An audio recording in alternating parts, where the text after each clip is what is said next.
Prezados, sejam bem-vindos a mais uma aula do curso Medicina Essencial.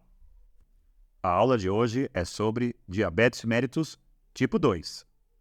Vamos falar de prevenção, diagnóstico e tratamento. Mas antes, vamos entender o que é essa doença.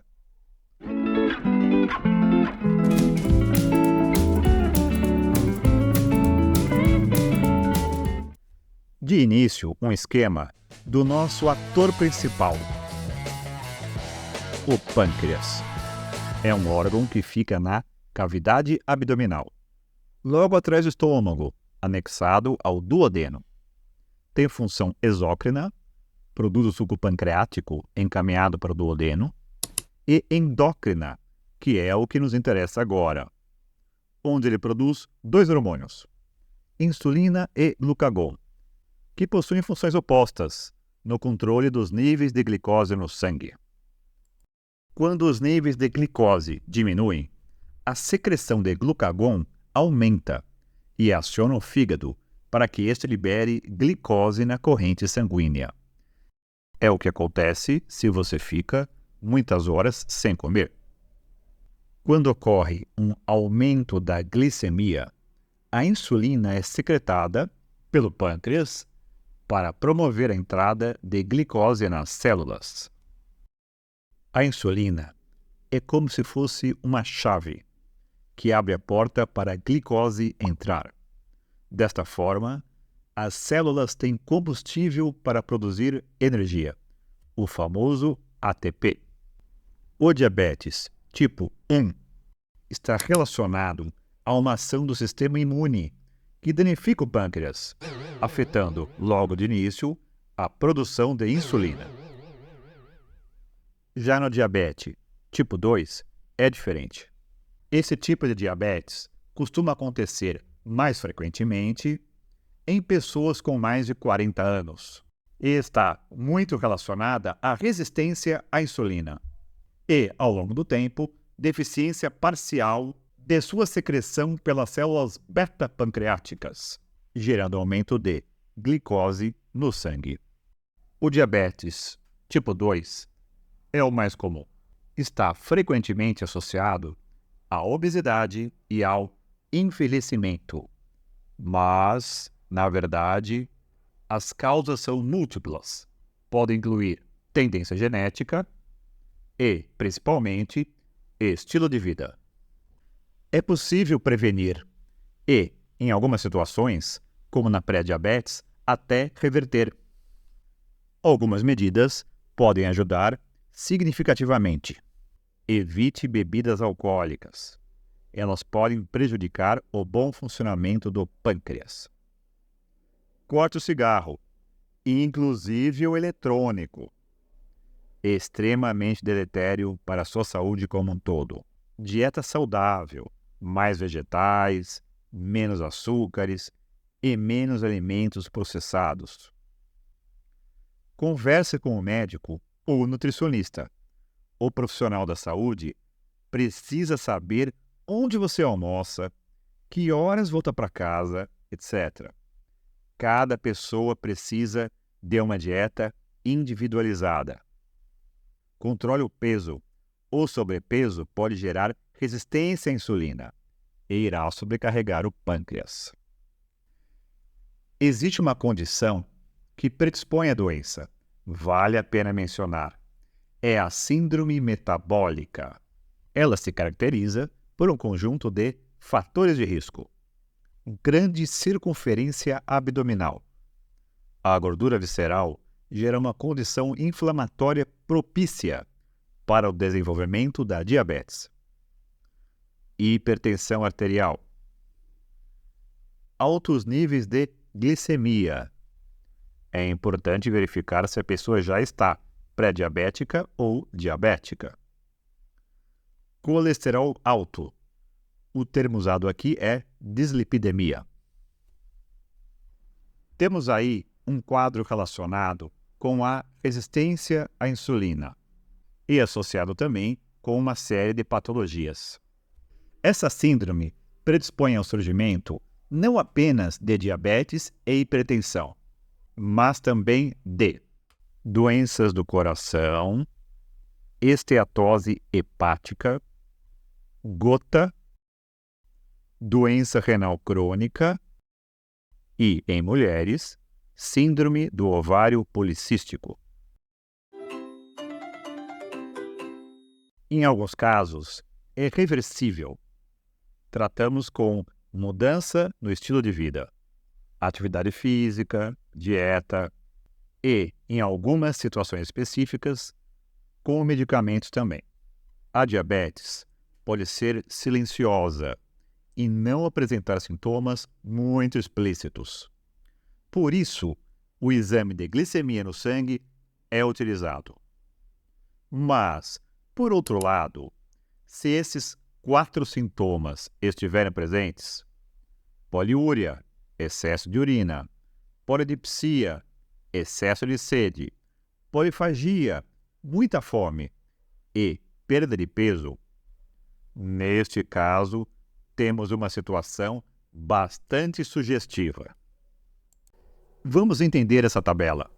No indivíduo, mesmo que assintomático, é recomendado utilizar como critério diagnóstico de diabetes a glicemia plasmática de jejum maior ou igual a 126 mg por decilitro, ou a glicemia de 2 horas após uma sobrecarga de 75 gramas de glicose, igual ou superior a 200 mg por decilitro, ou a hemoglobina glicada, maior ou igual a 6,5%.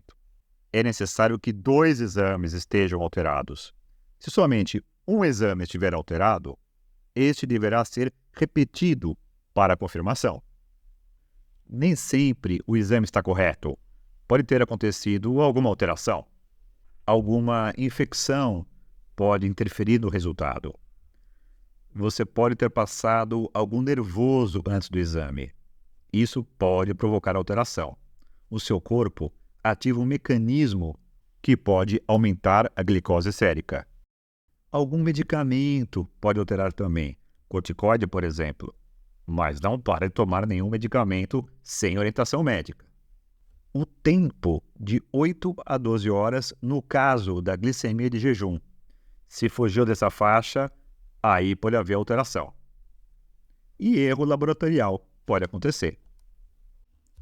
Complementando essa tabela, a pré-diabetes, aqui nessas faixas de glicose, é considerada uma alteração sim, e necessita tratamento.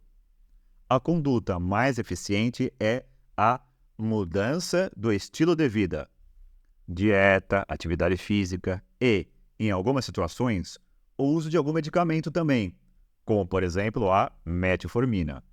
Mais para frente falaremos sobre os medicamentos utilizados na diabetes tipo 2. Finalizando essa tabela, alguns aspectos importantes desses exames. Na glicemia de jejum, vale insistir que o período sem alimentação é de 8 a 12 horas e o único tipo de bebida permitido é água. Para o uso de medicamentos nesse período, consulte o médico. No teste oral de tolerância à glicose, você ministra 75 gramas de glicose com a pessoa em jejum e faz a coleta após 2 horas. Leva o fone de ouvido, um livro no laboratório. Tem que ficar lá. Para gestante e criança, existem algumas variações.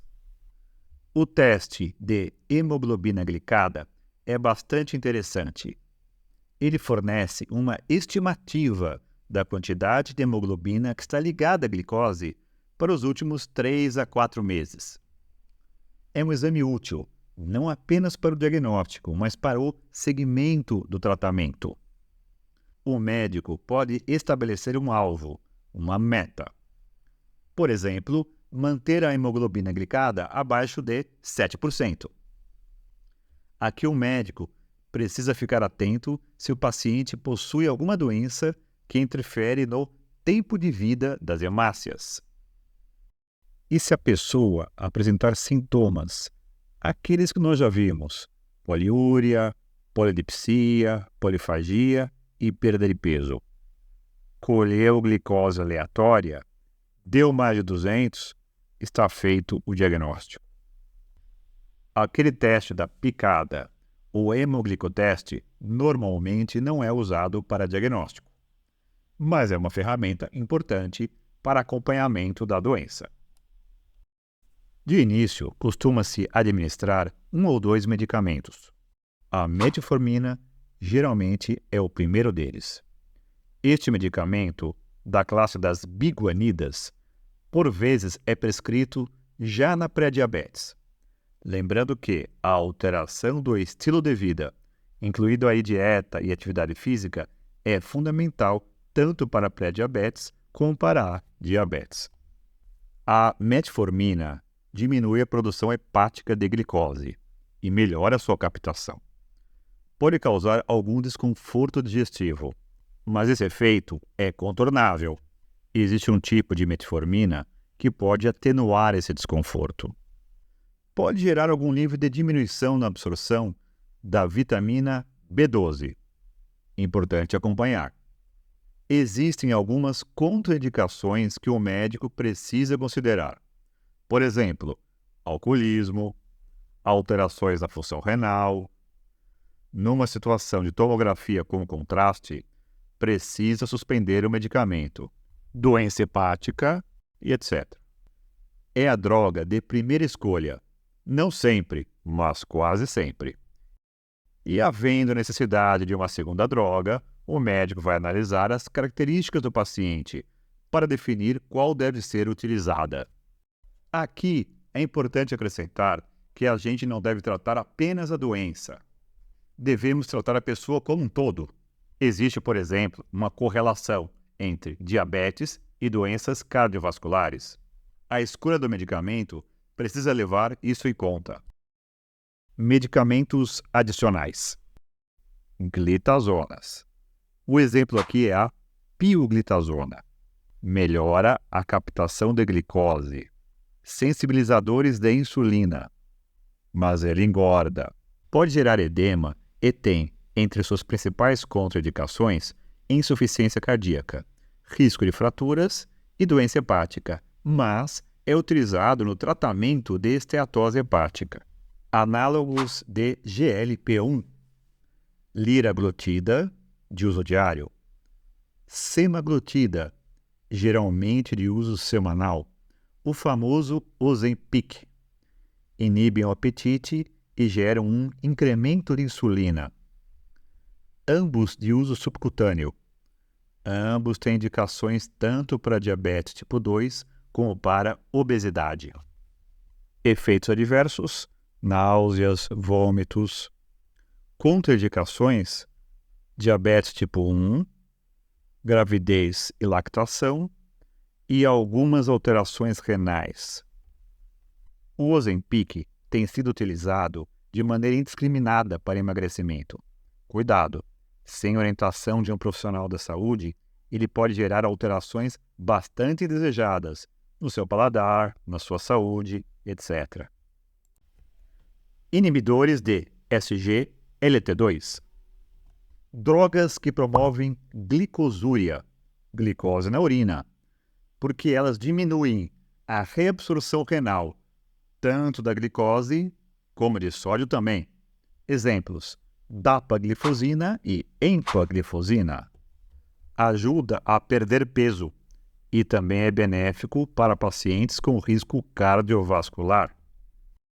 Alguns exemplos de contraindicações: diabetes tipo 1, gravidez, lactação, risco de cetoacidose diabética. Em caso de doença renal grave, requer avaliação. E infecções urinárias recorrentes, por exemplo, candidíase. Inibidores da DPP-4 ou gliptinas. Aumentam a secreção de insulina e diminuem a de glucagon. Exemplos: linagliptina, sitagliptina e vidagliptina. Existem versões já com associação à metformina. Contraindicações: diabetes tipo 1, cetoacidose diabética, gravidez, lactação e, no caso de insuficiência renal, precisa ajustar a dose. Sulfonilureias estimulam a secreção da insulina. Pode ser interessante para quem sofre de insulinopenia, já está com o pâncreas bem debilitado. Exemplos: gliclazida e glimepirida. Risco de hipoglicemia. Contraindicações: diabetes tipo 1, doença renal ou hepática grave, lactantes, cetoacidose e para quem usa medicamento para infecção fúngica. Sobre a insulina, ainda precisamos acrescentar algumas coisas. Há situações onde é necessária a sua introdução no tratamento. No decorrer do processo de instalação da diabetes tipo 2, além da resistência à insulina, ocorre a progressiva diminuição de sua produção. É isso mesmo, tem menos, e o pouco que tem funciona mal. Os critérios para a introdução da insulina normalmente são: falha no controle glicêmico em uso de antidiabéticos orais. E muito importante acompanhar os sintomas e o histórico do paciente. Existem algumas variações se considerarmos as necessidades individuais de cada paciente, condições clínicas, sintomas de catabolismo, idade, etc.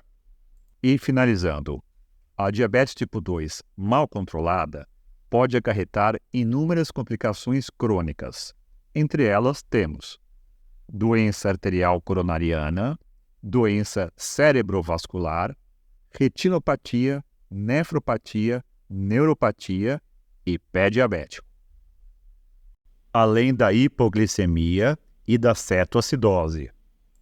E antes de terminarmos, 2 testes fáceis para fixar o conteúdo. Em relação ao tratamento do diabetes tipo 2, qual fármaco que é análogo do GLP-1?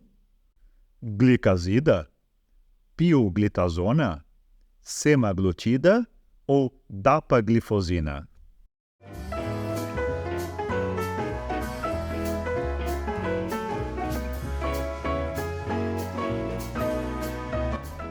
A glicazida é uma sulfonilureia. A pioglitazona é uma glitazona. A dapaglifosina é um inibidor de SGLT2. O análogo do GLP-1 é a semaglutida, o Ozempic. Homem de 40 anos, sem comorbidades, em avaliação de rotina. Bom estado geral, pressão arterial 130/80, IMC 30. Tá gordinho. Glicemia de jejum 145 há 3 meses e 156 atual. Temos um diagnóstico. Além de orientar mudança de estilo de vida, a conduta é reavaliar o paciente em 3 meses e, se não tiver atingido o controle da doença, introduzir metformina. B. Reavaliar e introduzir glibenclamida. C. Introduzir metformina. E D. Introduzir glibenclamida. C. Nós já temos 2 exames de glicemia com valores acima de 125 mg por decilitro. Temos o diagnóstico de diabetes tipo 2. É mandatório iniciar o tratamento. Portanto, alternativas A e B erradas. O medicamento de primeira escolha, neste caso, não é a glibenclamida, uma sulfonilureia. É a metformina. Obrigado por nos acompanhar nesta segunda aula do curso Medicina Essencial. Inscreva-se no canal e compartilhe esse vídeo. Até a próxima aula!